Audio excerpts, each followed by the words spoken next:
नमस्कार मेरे प्यारे YouTube के साथियों। तो आप लोगों को कुछ ऐसी डरावनी कहानियां सुनने को मिलने वाली हैं जिन कहानियों को सुनते वक्त आपको लगेगा कि जैसे वो सब कुछ आपकी आंखों के सामने ही हो रहा है। इस चैनल पर आपको तंत्र मंत्र और खौफनाक रहस्यों से जुड़ी हुई लंबी लंबी कहानियां सुनने को मिलने वाली हैं। आज की इस कहानी को सुनकर आप लोग जितना ज्यादा हो सके उतना ज्यादा इस चैनल को सब्सक्राइब करने की कोशिश करें, क्योंकि आपके प्यार और सपोर्ट से ही मैं इस चैनल को आगे बढ़ा पाऊंगा। अब मैं आप लोगों का ज्यादा समय खराब ना करते हुए आपको सीधा तंत्र कहानियों में लेकर चलता हूं, जिनकी शुरुआत हर रोज दिन ढलने के बाद अंधेरा कायम होते ही हो जाती है। मुझे हमेशा से एडवेंचर पसंद रहा है, लेकिन इस बार जो मैंने और मेरे दोस्तों ने किया उसने मेरी जिंदगी हमेशा के लिए बदल दी। मैं राहुल हूँ, जयपुर में रहता हूँ और कॉलेज के आखिरी साल में हूँ। हमारे ग्रुप में 5 लोग थे। मैं, मेरा बचपन का दोस्त करण, उसकी गर्लफ्रेंड पिया, मेरी गर्लफ्रेंड तन्वी और हमारी एक करीबी दोस्त नेहा। हम पांचों हमेशा कुछ न कुछ नया करने की प्लानिंग करते रहते थे और इस बार हम जयपुर से कुछ दूर किसी नई जगह घूमने का प्लान बना रहे थे। करण ने एक दिन मुझसे कहा, भाई सुना है कालसर गांव में एक बहुत पुरानी हवेली है जिसे लोग साया हवेली कहते हैं। सुना है वहां पर कोई भटकती आत्मा है। मैंने हंसते हुए कहा, तू भी ना यार, ऐसी बातें लोग बस डराने के लिए बनाते हैं और वैसे भी भूत प्रेत कुछ नहीं होते। लेकिन करण को तो जैसे हवेली देखने का भूत सवार हो गया था। उसने पिया से कहा, चलो ना यार, एक बार तो जाकर देख ही सकते हैं, एडवेंचर ही होगा। वैसे भी तुम लोग डरते क्यों हो? पिया थोड़ी घबराई हुई थी पर उसने मान लिया। मैंने और तन्वी ने सोचा कि चलो कुछ नया देखने को मिलेगा। नेहा तो हमेशा एडवेंचर के लिए तैयार रहती थी। उसने फौरन हामी भर दी। आखिरकार सबने तय कर लिया कि हम इस वीकेंड कालसर गांव जाएंगे और उस हवेली को देखेंगे जिसका नाम ही साया हवेली था। तो हम सभी अपनी गाड़ी में बैठकर जयपुर से कालसर के लिए निकल पड़े। रास्ता तो काफी सुंदर था, चारों तरफ खेत खलिहान और दूर दूर तक फैला रेगिस्तान। लेकिन जैसे जैसे हम कालसर के पास पहुंचने लगे, रास्ते में एक अजीब सी खामोशी छा गई। करण ने गाड़ी चलाते हुए मजाक में कहा, लगता है हवेली की साया का असर यहां से ही शुरू हो गया। सबने हल्की फुल्की हंसी में बात टाल दी, लेकिन सच कहूं तो दिल में थोड़ा डर तो था। पता नहीं क्यों गांव की तरफ बढ़ते ही एक अजीब सा माहौल महसूस होने लगा था। सड़कें वीरान थीं और दूर दूर तक कोई इंसान नजर नहीं आ रहा था। जब हम गांव पहुंचे तो सबसे पहले हम एक छोटे से ढाबे पर रुके। हम सभी को भूख लगी थी तो सोचा कुछ खा लिया जाए। ढाबे का मालिक, एक बूढ़ा आदमी, हमारे पास आकर बैठ गया। उसने हमसे पूछा, कहां से आ रहे हो बच्चों? मैंने जवाब दिया, जयपुर से आए हैं अंकल, बस गांव घूमने आए हैं। सुना है यहां एक पुरानी हवेली है, वो देखने का इरादा है। उस बूढ़े का चेहरा अचानक से गंभीर हो गया। उसने हमें बड़े ध्यान से देखा, जैसे वो कुछ बताना चाह रहा हो पर डर भी रहा हो। फिर उसने धीमी आवाज में कहा, चंद्रिका हवेली, वहां जाने का इरादा है, मना कर रहा हूं, मत जाओ वहां। पिया ने घबराकर पूछा, क्यों अंकल, ऐसा क्या है उस हवेली में? उस बूढ़े ने गहरी सांस लेते हुए कहा, वहां एक आत्मा भटकती है। हवेली के मालिक ने कई साल पहले एक औरत चंद्रिका को मार डाला था। उसकी आत्मा अब भी हवेली में कैद है। कई लोग गए पर वापस नहीं लौटे। मैं कहता हूं तुम लोग वापस चले जाओ, वो जगह ठीक नहीं है। अब ये सुनकर हमारे ग्रुप में थोड़ी खामोशी छा गई। पिया और तन्वी के चेहरे पर डर साफ दिख रहा था। मैंने करण की तरफ देखा। वो थोड़ा असहज तो लग रहा था, लेकिन अभी भी उसका जिद्दीपन कायम था। करण ने मुझसे कहा, यार ये सब बस गांव वालों की बातें हैं। ऐसी कहानियां हर पुरानी हवेली के साथ होती हैं। हम लोग बस जाकर देखते हैं और फिर लौट आते हैं, ज्यादा अंदर नहीं जाएंगे। मैं भी थोड़ा सोच में पड़ गया था, लेकिन फिर हमने सबको मना लिया कि हम हवेली चलेंगे। डर तो था पर साथ ही एक अजीब सी उत्सुकता भी थी कि आखिर वहां क्या है। खाने के बाद हम गांव में घूमने लगे। गांव में कई लोग हमें घूर रहे थे, शायद क्योंकि बाहर से आने वाले लोग कम ही आते थे। घूमते घूमते हमें गांव का पुराना मंदिर दिखा, जहां पर हमें एक पुजारी मिला। मैंने सोचा, चलो इस पुजारी से भी हवेली के बारे में पूछते हैं। पुजारी ने जब हमारा सवाल सुना तो उसने भी गंभीर चेहरा बना लिया। उसने कहा, तुम हवेली जा रहे हो? चंद्रिका की आत्मा अभी भी वहां कैद है। ठाकुर प्रताप सिंह ने उसके साथ बहुत बड़ा अन्याय किया था। हवेली में जाने का मतलब है उस आत्मा के गुस्से का शिकार बनना, नेहा ने पूछा। लेकिन ठाकुर ने ऐसा क्या किया था? पुजारी ने हमें चंद्रिका की कहानी सुनाई। चंद्रिका एक खूबसूरत महिला थी जो उस हवेली में आई थी। ठाकुर उस पर मोहित हो गया था, लेकिन जब चंद्रिका ने उसकी गलत इच्छाओं का विरोध किया तो उसने उसे मार दिया और हवेली में उसकी लाश छुपा दी। तब से उसकी आत्मा वहां कैद है और हर पुरुष को अपने वश में करने की कोशिश करती है। पुजारी ने कहा, बहुत से लोग वहां गए पर कोई वापस नहीं आया। तुम लोग भी मत जाओ, ये मेरी आखिरी चेतावनी है। लेकिन हम लोग एडवेंचर के मूड में थे। चेतावनियों के बावजूद हमने तय किया कि हम हवेली जाएंगे और बस एक नजर डालकर लौट आएंगे। हमने सारे चेतावनियों को नजरअंदाज कर दिया था और हवेली जाने का इरादा पक्का कर लिया था। आखिरकार एडवेंचर ही तो चाहिए था। गांव वालों की बातें और डराने वाले किस्से हमारे लिए सिर्फ रोमांच को बढ़ाने वाले मसाले थे। पिया और तन्वी थोड़ी घबराई हुई थी, लेकिन मैं और करण एकदम तैयार थे। नेहा हमेशा की तरह बेफिक्र थी। वो तो किसी भी एडवेंचर के लिए सबसे पहले तैयार हो जाती थी। शाम ढल चुकी थी और हम हवेली की ओर बढ़े। गाड़ी से उतरते वक्त ही एक अजीब सी ठंडी हवा का झोंका आया, जैसे हवेली की ओर जाने के खिलाफ कोई चेतावनी दे रहा हो। आसमान भी धीरे धीरे काला होने लगा था और सूरज डूबते ही अंधेरा और घना हो गया। मैं मानता हूं दिल में थोड़ा डर तो था, पर उत्सुकता भी थी कि आखिर ऐसा क्या है इस हवेली में जो लोगों को इतना डराता है।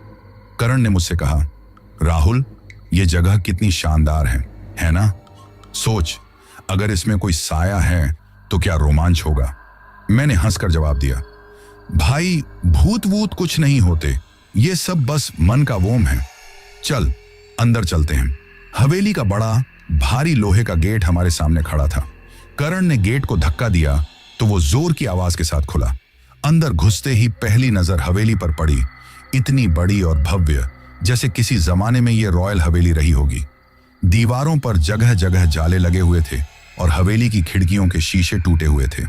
हवेली की हालत भले ही खस्ता थी, लेकिन उसकी राजसी शान अब भी महसूस की जा सकती थी, जैसे हवेली अपने सुनहरे अतीत को संजोए बैठी हो, लेकिन उस पर कोई बुरा साया मंडरा रहा हो। नेहा ने हल्की आवाज में कहा, इस हवेली का वाइब भी कुछ अजीब है ना?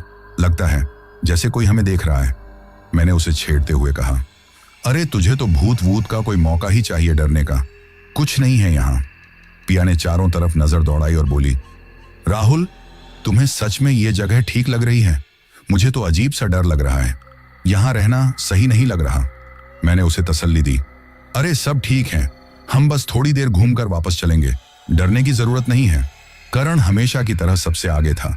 उसने हवेली के अंदर कदम रखा और चिल्लाते हुए बोला, वेलकम टू साया हवेली। दोस्तों चलो देखते हैं यहाँ कौन कौन भूत हमें डराने वाला है।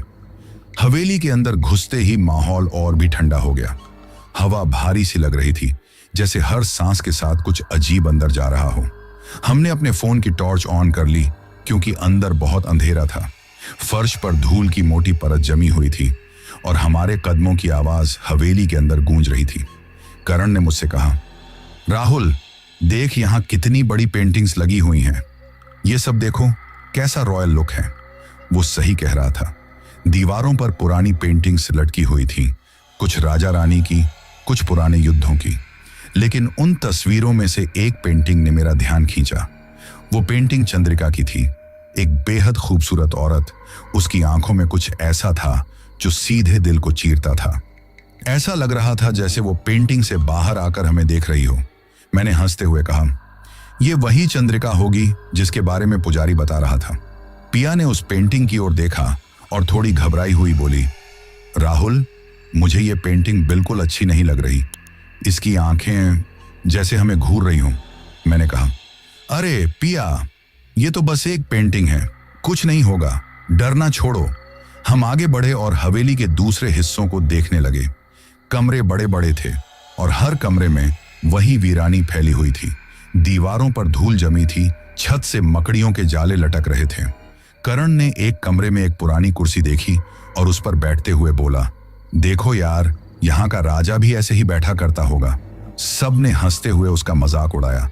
लेकिन तभी अचानक से हवेली में से एक अजीब सी आवाज आई, जैसे कोई दरवाजा धीरे धीरे खुल रहा हो। हम सब चौंक गए। पिया ने डरते हुए मुझसे कहा, राहुल, ये आवाज कहां से आई? मैंने उसे शांत करते हुए कहा, कहीं कुछ होगा, हवेली पुरानी है ना, ऐसी आवाजें आ ही जाती हैं। लेकिन अंदर ही अंदर मेरा दिल भी तेजी से धड़कने लगा था। यह आवाज बिल्कुल अलग थी, जैसे कोई जानबूझकर दरवाजा खटखटा रहा हो। करण, जो अब तक सबसे बेफिक्र लग रहा था, अचानक खामोश हो गया। उसके चेहरे पर भी चिंता की लकीरें उभर आईं। करण ने गंभीर होकर कहा, शायद हमें अब वापस चलना चाहिए। यह सुनकर मैं हैरान था, क्योंकि करण तो हमेशा मस्ती करता था और डरता नहीं था। लेकिन उसकी बात सुनकर पिया और तन्वी भी मान गई कि अब हमें वापस जाना चाहिए। हमने फौरन हवेली से बाहर निकलने का फैसला किया। लेकिन जैसे ही हम हवेली के दरवाजे के पास पहुंचे, दरवाजा खुद ब खुद बंद हो गया। हमने कई बार कोशिश की, लेकिन दरवाजा खुला ही नहीं। मैंने घबराकर कहा, यह क्या हो रहा है? यह दरवाजा क्यों नहीं खुल रहा? करण ने गुस्से से दरवाजे को धक्का देते हुए कहा, कुछ नहीं, बस जाम हो गया होगा, ज्यादा जोर लगाओ तो खुल जाएगा। लेकिन दरवाजा टस से मस नहीं हुआ। हवेली के अंदर का माहौल और भी डरावना हो गया था। हम पांचों अब असहाय से महसूस कर रहे थे। तभी अचानक से करण की नजर फिर से उस चंद्रिका की पेंटिंग पर पड़ी। उसकी आंखें अब और भी चमक रही थीं, जैसे पेंटिंग में कुछ जिंदा हो। करण ने हैरानी से पेंटिंग की तरफ इशारा करते हुए कहा, देखो, वो पेंटिंग, इसमें कुछ तो अजीब है। हम सब ने पेंटिंग की ओर देखा और मैं भी अब डरने लगा था। चंद्रिका की आंखें हमें ऐसे घूर रही थीं, जैसे हम सबको अंदर तक देख रही हों। वो सिर्फ एक पेंटिंग नहीं लग रही थी। तभी हवेली में फिर से आवाजें गूंजने लगी। इस बार वो सिर्फ दरवाजे की आवाज नहीं थी, बल्कि किसी औरत की हंसी की आवाज थी। नेहा ने कांपते हुए कहा, ये क्या है? कौन हंस रहा है? पिया ने डर से मेरे हाथ को कसकर पकड़ लिया और बोली, राहुल, ये सब क्या हो रहा है? हमें यहां से बाहर निकलना होगा। मैंने चारों तरफ देखा, लेकिन अब हवेली का माहौल पूरी तरह बदल चुका था। हर कोने से अजीब आवाजें आ रही थीं और हवा में एक अजीब सी ठंडक महसूस हो रही थी। ऐसा लग रहा था जैसे कोई हमारे बहुत करीब खड़ा हो, लेकिन दिखाई नहीं दे रहा। करण अब बिल्कुल चुप हो गया था। वो पेंटिंग की तरफ देखता रहा, जैसे उसे कुछ दिखाई दे रहा हो। फिर अचानक उसने कहा, वो हमें देख रही है। चंद्रिका, उसकी आत्मा इस हवेली में है। हमें यहां से भागना होगा। मैंने करण को समझाने की कोशिश की। करण, तू पागल हो गया है क्या? ये सब बस हमारा वोम है, कुछ नहीं है यहां। चल, दरवाजे को फिर से खोलने की कोशिश करते हैं। लेकिन करण अब मेरी बात सुनने के मूड में नहीं था। उसकी आंखों में डर साफ दिख रहा था और वो बार बार पेंटिंग की तरफ इशारा कर रहा था। नेहा ने रोते हुए कहा, हम लोग यहां क्यों आए? हमें घर वापस चलना चाहिए था।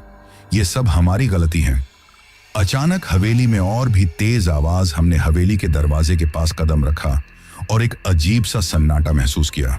हवा भी एकदम भारी लग रही थी, जैसे उसमें कुछ अनकहा घुला हो।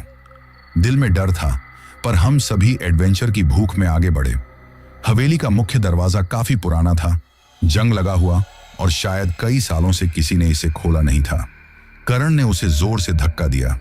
दरवाजे के खुलने की आवाज ऐसी थी जैसे सदियों से कोई छिपी हुई चीज बाहर निकलने की तैयारी कर रही हो। उस आवाज से तन्वी एकदम पीछे हट गई।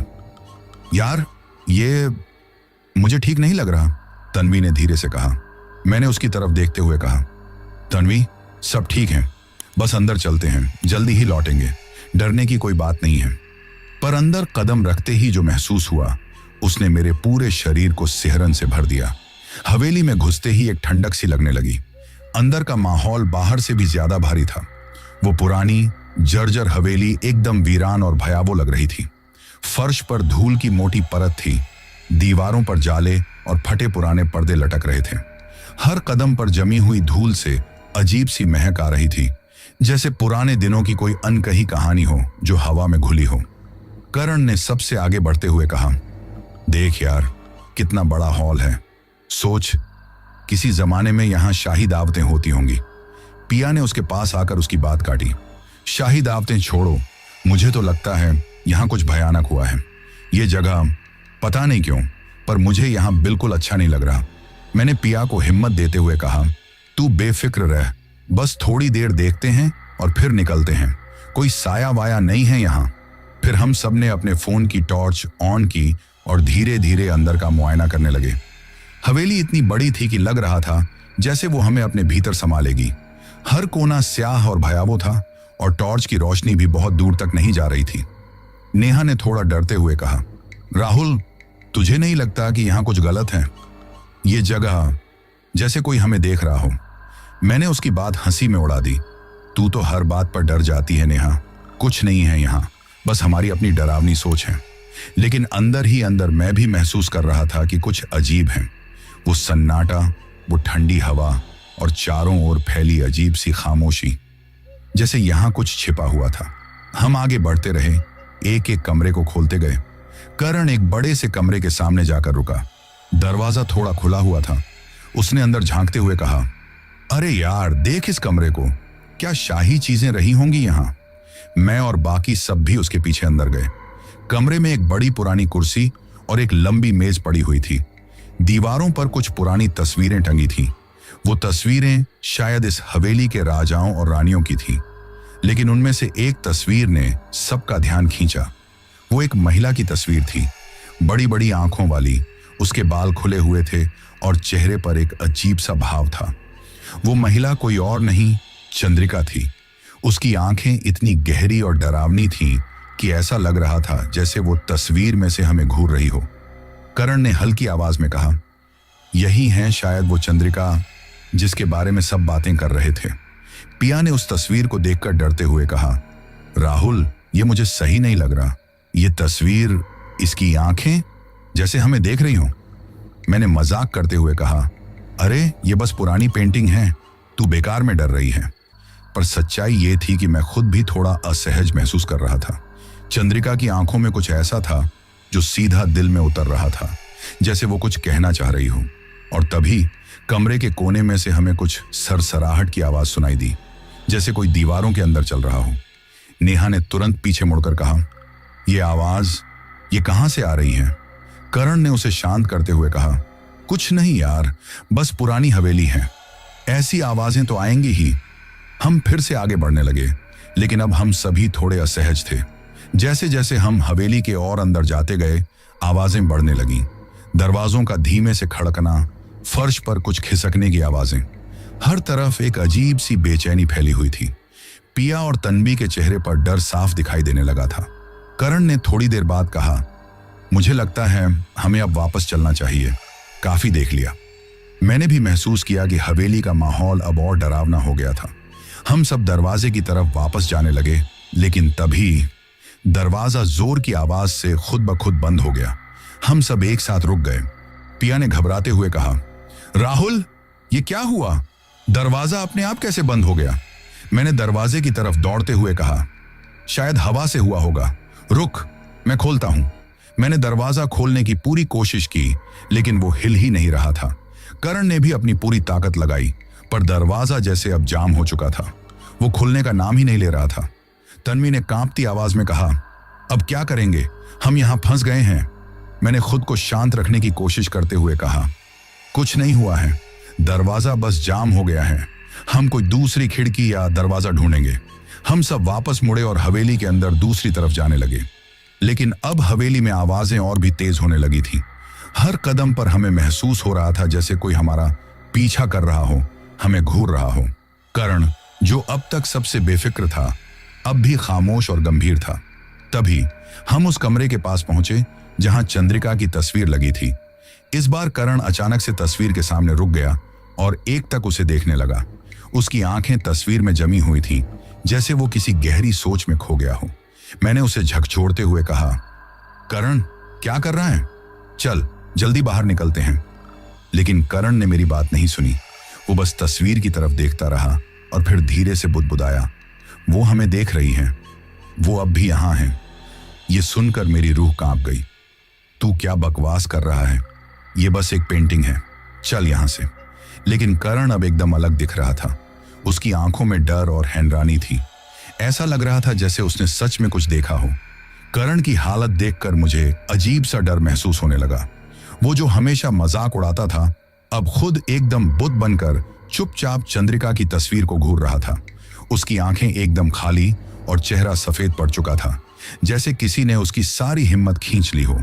मैंने उसे फिर से हिलाते हुए कहा, करण सुन, क्या कर रहा है तू? चल यहां से निकलते हैं। लेकिन वो मेरी बात सुन ही नहीं रहा था। उसकी नजरें बस तस्वीर पर जमी हुई थीं, जैसे वो किसी अदृश्य शक्ति के वश में हो। पिया ने डरते हुए मेरे पास आकर कहा, राहुल, ये क्या हो गया करण को? ये ऐसे क्यों कर रहा है? मैं भी समझ नहीं पा रहा था कि करण को अचानक क्या हो गया। कुछ ही पल पहले तक वो सबको चिढ़ा रहा था और अब इस तरह बेजान खड़ा था।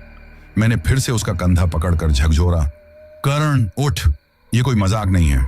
तभी कमरे की लाइट्स अचानक से झपकने लगी। हवेली में पहले से ही अंधेरा था, लेकिन अब ये झपकती रोशनी सब कुछ और डरावना बना रही थी। कमरे में ठंड अचानक से बढ़ गई और हमें जैसे किसी की सांसें अपनी गर्दन के पास महसूस हो रही थी।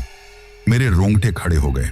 नेहा ने कांपती आवाज में कहा, राहुल, मुझे यहां कुछ ठीक नहीं लग रहा। कुछ तो है यहां। मुझे भी ये एहसास हो रहा था कि कुछ सही नहीं है, पर इस वक्त करण की हालत और भी बुरी हो रही थी। वो अब भी पेंटिंग को घूर रहा था और उसकी आंखों में एक अजीब सी चमक आ गई थी, जैसे वो चंद्रिका के वश में आ चुका हो। पिया ने फिर घबराकर कहा, करण प्लीज कुछ बोल। तभी करण ने अचानक से बेहद धीमी और अजीब आवाज में कुछ बुदबुदाना शुरू किया। उसकी आवाज एकदम अलग लग रही थी, जैसे वो खुद नहीं, कोई और बोल रहा हो। वो धीमे धीमे कुछ शब्द दोहरा रहा था, लेकिन उन शब्दों का कोई मतलब नहीं निकल रहा था। वो कुछ संस्कृत जैसी भाषा में था जो हमने कभी नहीं सुनी थी। मैंने उससे जोर से कहा, करण, क्या बकवास कर रहा है? हमें डराने की कोशिश मत कर, चल यहां से निकल। लेकिन वो रुका नहीं। उसकी आवाज और भी गहरी होती जा रही थी और उसकी आंखें अब और चौड़ी हो गई थीं। उसने बिना हमारी तरफ देखे पेंटिंग की तरफ इशारा किया और फिर जोर से हंसा। उसकी हंसी इतनी डरावनी थी कि मुझे लगा कि मेरा दिल धड़कना बंद कर देगा। और तभी पेंटिंग की आंखें अचानक से लाल हो गईं, मानो वो हमें घूरते घूरते अब हमसे नाराज हो गई हो। पूरे कमरे में अजीब सी हलचल होने लगी। दीवारों पर लगी पेंटिंग्स हिलने लगीं, फर्श जैसे कांपने लगा। अब हम सब की सांसें अटकी हुई थीं। पिया ने घबराकर मेरा हाथ पकड़ लिया और कांपते हुए कहा, राहुल, ये क्या हो रहा है? यहां से बाहर निकलो प्लीज। मैंने फौरन करण की तरफ देखा, लेकिन अब वो करण नहीं लग रहा था। उसकी हंसी और तेज हो गई थी। उसकी आंखों में अब डरावनी चमक थी। उसने धीरे धीरे मुड़कर हमें देखा और उसकी मुस्कुराहट ने मेरे पैर सुन्न कर दिए। वो किसी और की तरह हंस रहा था, जैसे वो हमारे साथ नहीं बल्कि हमें डराने के लिए ही वहां खड़ा था। उसकी आंखों में कुछ बुरी नीयत साफ नजर आ रही थी। नेहा ने डर के मारे चीखते हुए कहा, राहुल, ये करण नहीं है, ये कुछ और हैं। उसकी बात सुनकर मैंने एक पल को अपनी ही आवाज को खो दिया। करण सच में अब करण नहीं लग रहा था। उसकी बॉडी का पोस्चर, उसके हाथों का हिलना, उसके चेहरे की वो घिनौनी मुस्कान, ये सब कुछ ऐसा था जैसे कोई और उसके अंदर आ गया हो। वो अब एक इंसान नहीं बल्कि किसी अदृश्य शक्ति का गुलाम बन चुका था।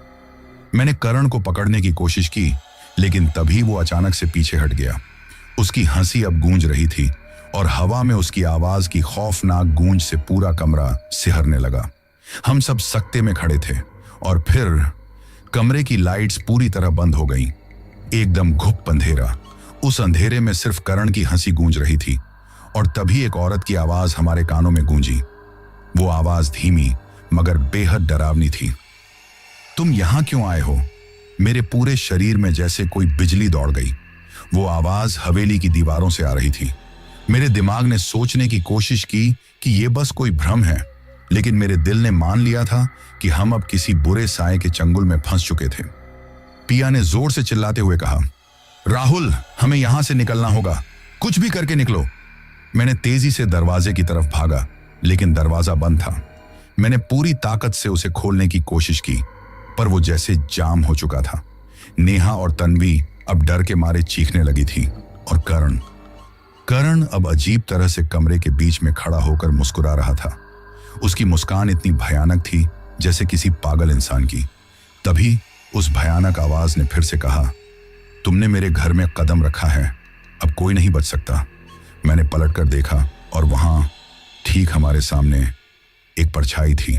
वो धीरे धीरे आकार ले रही थी। उसके लंबे बाल, सफेद साड़ी और लाल आंखें। उसकी शक्ल वो वही थी, चंद्रिका। तस्वीर से निकलकर अब हमारे सामने खड़ी थी। उसकी आंखें हमें सीधा देख रही थी और उसके होंठों पर वही मुस्कान थी जो करण के चेहरे पर थी। हम सबके दिलों की धड़कन जैसे एक पल को थम गई। मैंने कांपती आवाज में कहा, ये चंद्रिका है? पिया ने अपने कानों को हाथ से ढकते हुए कहा, हमें मरना नहीं है, प्लीज राहुल कुछ करो। लेकिन मैं खुद इतना डर चुका था कि मुझे समझ नहीं आ रहा था कि क्या करना है। मेरी सांसें तेज हो रही थी और दिमाग सुन्न। मैंने करण की तरफ देखा। वो अब भी उसी मुस्कान के साथ खड़ा था जैसे वो चंद्रिका का गुलाम बन चुका हो। वो कुछ नहीं कर रहा था, बस हमें घूर रहा था। नेहा अब रोने लगी थी और तन्वी डर के मारे कोने में सिमट गई थी। हमें चंद्रिका के प्रकट होने का पूरा एहसास हो चुका था। वो अब हवेली में हम सब की जान लेने आई थी। उसके कदम धीरे धीरे हमारी तरफ बढ़ने लगे। हर कदम के साथ उसकी मुस्कान और डरावनी हो रही थी। मैंने पिया और बाकी को इशारा किया कि पीछे हटें, लेकिन वहां से निकलने का कोई रास्ता नहीं था। दरवाजा बंद था और खिड़कियां भी जाम हो चुकी थीं। अब चंद्रिका हमसे बस कुछ ही कदम दूर थी। उसकी लाल आंखें चमक रही थीं और उसकी आवाज गूंज रही थी, तुमने मेरी शांति भंग की है, अब कोई नहीं बचेगा। मैंने आखिरी बार दरवाजे की तरफ भागने की कोशिश की, पर दरवाजा टस से मस नहीं हो रहा था। तभी चंद्रिका ने करण की तरफ देखा। करण अचानक से उसकी तरफ बढ़ा, जैसे वो अब पूरी तरह से उसके वश में था। करण का चंद्रिका की तरफ बढ़ना ऐसा था जैसे वो पूरी तरह से उसके काबू में आ चुका हो। उसकी चाल में अब इंसानीपन नहीं था, बल्कि वो किसी कठपुतली की तरह बिना सोच समझ के उसके इशारे पर चल रहा था। मैंने पिया का हाथ कसकर पकड़ लिया और मेरे अंदर अजीब सा डर बैठ गया था। करण, जो मेरा सबसे अच्छा दोस्त था, अब हमारे सामने किसी और का गुलाम बन चुका था। उसकी हरकतें, उसकी आंखों की वो डरावनी चमक और उसके चेहरे की वो सर्द मुस्कान, सब कुछ एक बुरे सपने जैसा था। पिया ने कांपते हुए धीरे से कहा, राहुल अब क्या करेंगे? वो उसे ले जाएगी। मैं भी समझ नहीं पा रहा था कि क्या करूं। करण अब चंद्रिका की तरफ बढ़ता जा रहा था और चंद्रिका की लाल आंखें और भी भयानक होती जा रही थी।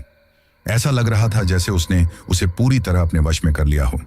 और तभी अचानक करण ने रुककर हमें देखा।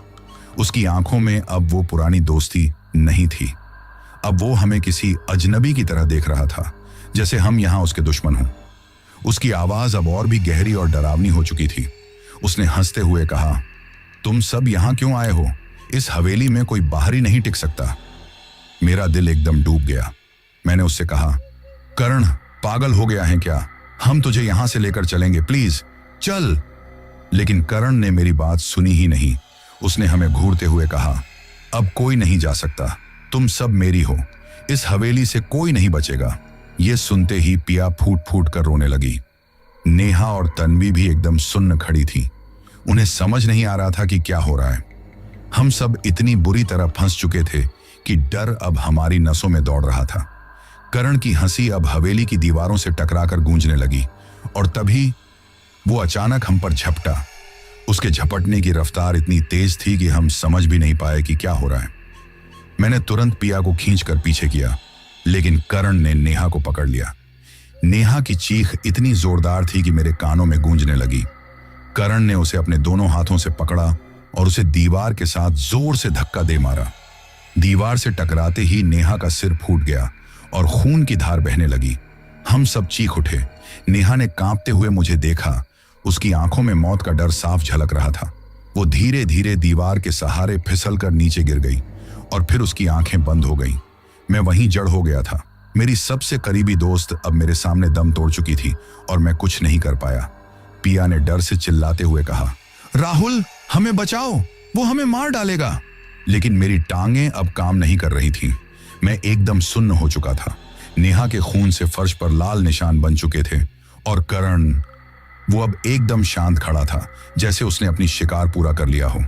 उसके चेहरे पर कोई पछतावा नहीं था, बस वही भयानक मुस्कान थी। वो चंद्रिका के बिल्कुल पास खड़ा था, जैसे दोनों अब एक हो चुके हों। मैंने पिया और तन्वी को पीछे हटने का इशारा किया। हमें अब समझ आ चुका था कि यहां से जिंदा निकलने का कोई रास्ता नहीं है। हवेली का दरवाजा जाम था, खिड़कियां बंद थीं और हमारे सामने खड़ी थी मौत, चंद्रिका और उसका गुलाम करण। तभी चंद्रिका ने अपनी खौफनाक आवाज में कहा, तुम लोग यहां अपनी मौत को बुलाकर आए हो। जिसने मेरी शांति भंग की वो कभी वापस नहीं जा सकता। उसकी ये बात सुनते ही तन्वी ने एकदम से रुआंसी होकर मुझसे कहा, राहुल, हमें यहां से निकालो प्लीज, मुझे मरना नहीं है। लेकिन मैं खुद इतना बेबस महसूस कर रहा था कि मुझे समझ नहीं आ रहा था कि क्या करना है। हवेली की हर चीज अब हमें घूर रही थी, दीवारें, तस्वीरें और वो परछाई जो हर तरफ मंडरा रही थी। करण अब भी खामोशी से खड़ा था, लेकिन उसकी आंखों में अब भी वही हिंसक चमक थी। मैंने हिम्मत जुटाकर पिया और तन्वी को खींचा और हम पीछे के कमरे की तरफ भागने लगे। हमें पता था कि ज्यादा दूर नहीं जा सकते, लेकिन इस वक्त भागने के सिवा कोई और चारा नहीं था। हवेली में हर तरफ अंधेरा था और हर कोने में वो भयानक साया हमें पीछा कर रहा था। हम एक छोटे से कमरे में घुस गए और मैंने दरवाजा बंद कर दिया। पिया और तन्वी दोनों कांप रही थी। पिया ने रोते हुए मुझसे कहा, राहुल, अब क्या करेंगे? वो हमें मार डालेंगे। मैंने भीगी आवाज में कहा, पता नहीं, मुझे कुछ समझ नहीं आ रहा। तभी अचानक दरवाजे पर जोर की दस्तक होने लगी। करण हमें ढूंढ चुका था। उसकी आवाज अब एकदम से बदल चुकी थी। वो चिल्ला रहा था, तुम बच नहीं सकते, तुम सब मरोगे। पिया और तन्वी के डर से होंठ सूख गए थे। मेरे पास अब और कोई रास्ता नहीं था। हमने कोशिश की थी, लेकिन अब सब खत्म हो रहा था। दरवाजे की दस्तक और तेज हो गई। अचानक दरवाजा एक जोरदार आवाज के साथ टूट गया और करण हमारे सामने खड़ा था। उसकी आंखों में एक अजीब सी जलती हुई आग थी और चेहरे पर वो खतरनाक मुस्कान अब और भी बड़ी हो चुकी थी। मैंने एक आखिरी बार पिया और तन्वी की तरफ देखा, लेकिन उनसे कुछ भी कहने की हिम्मत नहीं हुई। करण अब हमारी तरफ बढ़ रहा था और उसके चेहरे पर मौत की परछाई साफ दिख रही थी। दरवाजा जैसे ही टूटा, करण सामने खड़ा था। उसकी आंखों में अजीब सी चमक थी और उसका चेहरा पहले से भी ज्यादा डरावना लग रहा था। मुझे उस पर बिल्कुल भी विश्वास नहीं हो रहा था कि ये वही मेरा दोस्त करण है। ऐसा लग रहा था जैसे उसके अंदर अब वो इंसान नहीं बचा जिसे हम जानते थे। उसकी जगह अब कोई और शक्ति थी जिसने उसकी पूरी पहचान छीन ली थी। मैंने पिया और तन्वी को पीछे खींचा, लेकिन अब मुझे समझ नहीं आ रहा था कि भागें कहां। हमारे पीछे सिर्फ दीवार थी और सामने करण, जो अब शिकार की तलाश में हम पर झपटने ही वाला था। उसकी चाल अजीब थी, जैसे वो अब एक इंसान नहीं बल्कि कोई कठपुतली हो जिसे कोई अदृश्य हाथ हिला रहा हो। पिया ने कांपते हुए मेरे कान में फुसफुसाते हुए कहा, राहुल, वो हमें मार डालेगा। मेरे दिल में एक अजीब सा डर समा चुका था। करण धीरे धीरे हमारी तरफ बढ़ रहा था। उसकी आंखों की चमक में अब पागलपन था। मैंने घबराते हुए कहा, करण, रुक जा, ये सब छोड़ और चल यहां से। हम तुझे कुछ नहीं होने देंगे। पर वो हंसा, एक ऐसी हंसी जो मेरे दिल की धड़कन रोक देने के लिए काफी थी। वो अब बिल्कुल हमारे सामने आ चुका था। उसकी मुस्कान अब और भी चौड़ी हो गई थी, जैसे वो जानता था कि अब हम कहीं नहीं जा सकते। उसने मुझे घूरते हुए कहा, तुम सबको मरना ही होगा। ये हवेली अब तुम्हें छोड़ने वाली नहीं। उसकी बातें सुनकर मेरे रोंगटे खड़े हो गए। वो अब धीरे धीरे हमारे और करीब आ रहा था। मेरे दिमाग में सिर्फ एक ही ख्याल चल रहा था, हमें किसी भी तरह यहां से निकलना होगा। लेकिन कैसे? तभी पीछे से चंद्रिका की आवाज गूंजी, कोई नहीं बचेगा, सब मेरी गिरफ्त में है। उसकी आवाज सुनते ही मेरी सांसें थम सी गईं। मैं मुड़ा तो देखा, वो हवेली के कोने से धुंधली सी परछाई की तरह हमारी तरफ बढ़ रही थी। उसके लंबे काले बाल, लाल आंखें और सफेद साड़ी की छवि मुझे आज भी याद है। वो धीरे धीरे हवा में तैरती हुई हम तक पहुंच रही थी, जैसे उसे कोई जल्दी नहीं थी। उसकी चाल में एक अजीब सी शांति थी, पर वो शांति किसी तूफान से पहले की खामोशी जैसी लग रही थी। पिया और तन्वी अब मेरी पीठ के पीछे छिपने की कोशिश कर रही थी। दोनों बुरी तरह से कांप रही थी।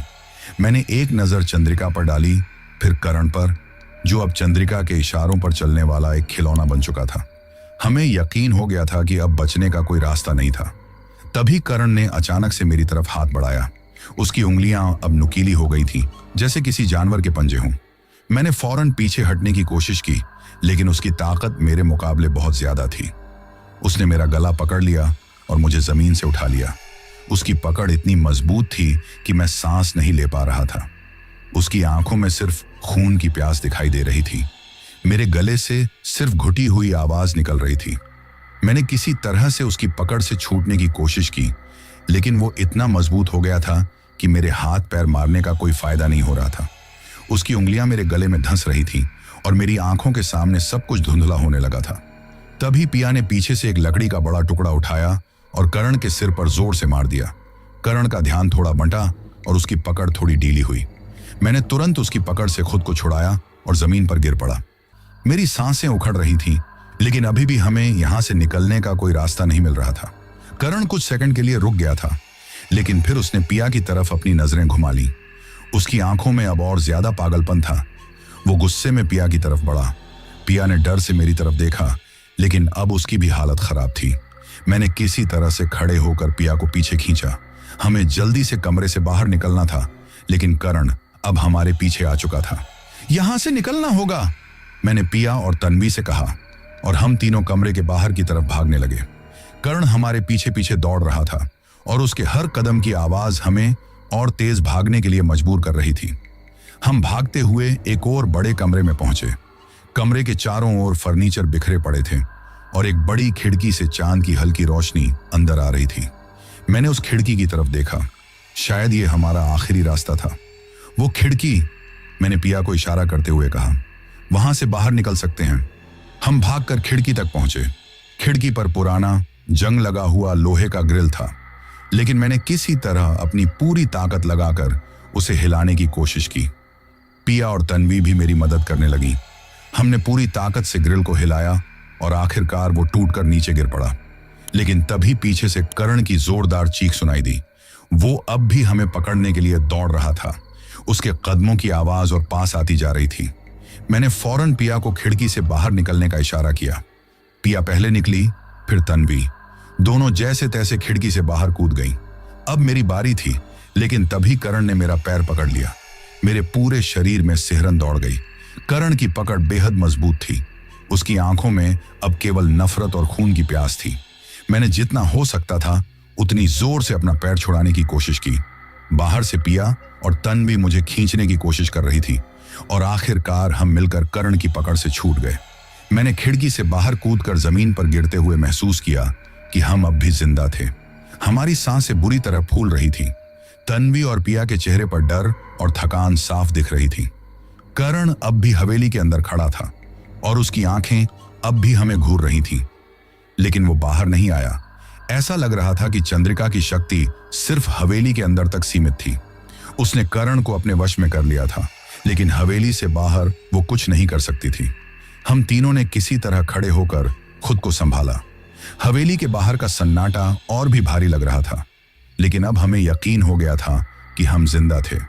हवेली के अंदर अब भी अंधेरा था और करण, वो अब हमारे लिए खो चुका था।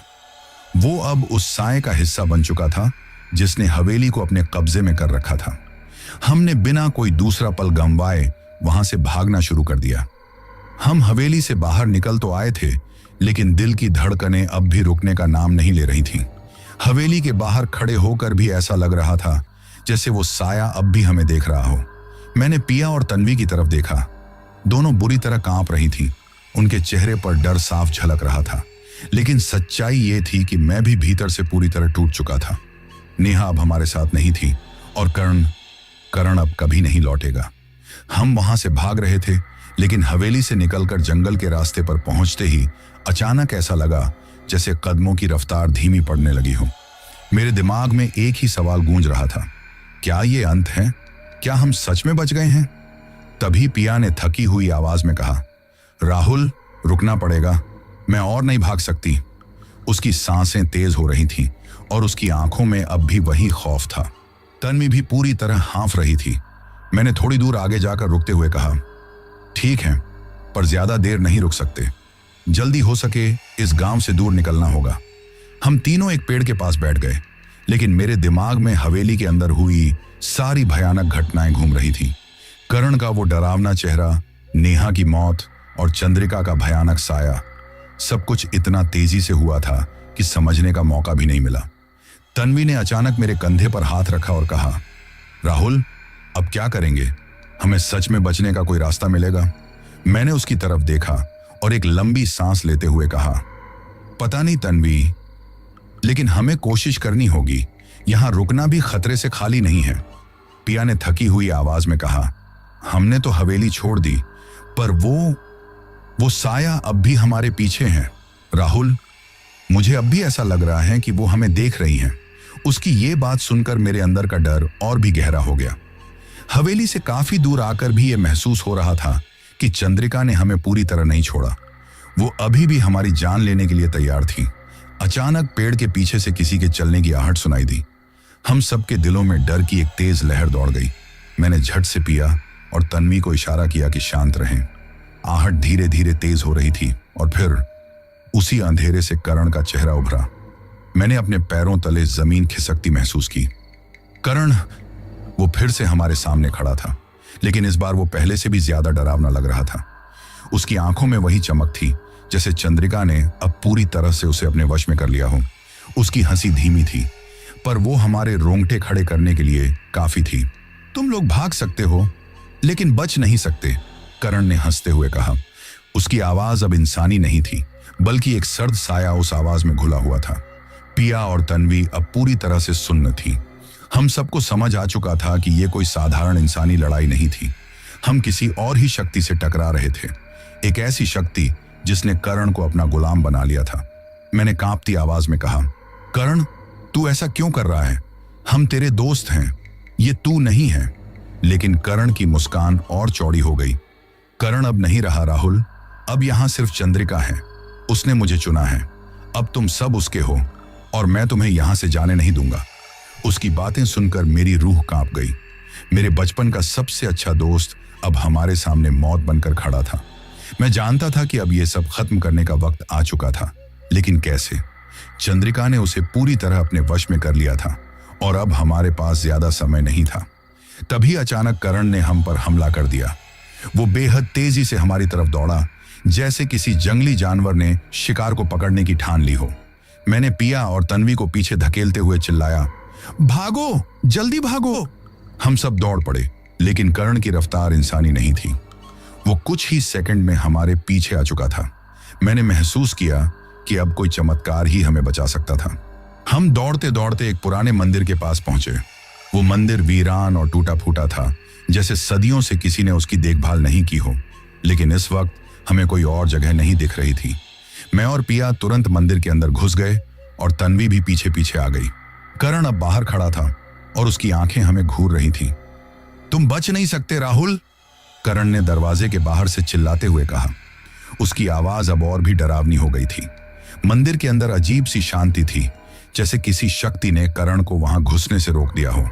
मैंने राहत की सांस ली, लेकिन मुझे पता था कि यह सिर्फ कुछ पलों की शांति थी।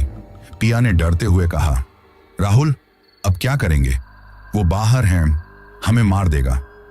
मैंने मंदिर के अंदर चारों तरफ देखा। मंदिर के बीचों बीच एक पुरानी मूर्ति थी और पास में ही कुछ पुजारी के पुराने तांत्रिक यंत्र और ग्रंथ पड़े थे। शायद यही हमारी आखिरी उम्मीद थी। पिया, तन्वी, मैंने हिम्मत जुटाते हुए कहा, हमें इन तांत्रिक यंत्रों का इस्तेमाल करना होगा। शायद यही चंद्रिका को रोकने का तरीका है। तन्वी ने घबराते हुए कहा, तू पागल हो गया है? हमें इस सब के बारे में कुछ भी नहीं पता। अगर कुछ गलत हुआ तो हम सब मर सकते हैं।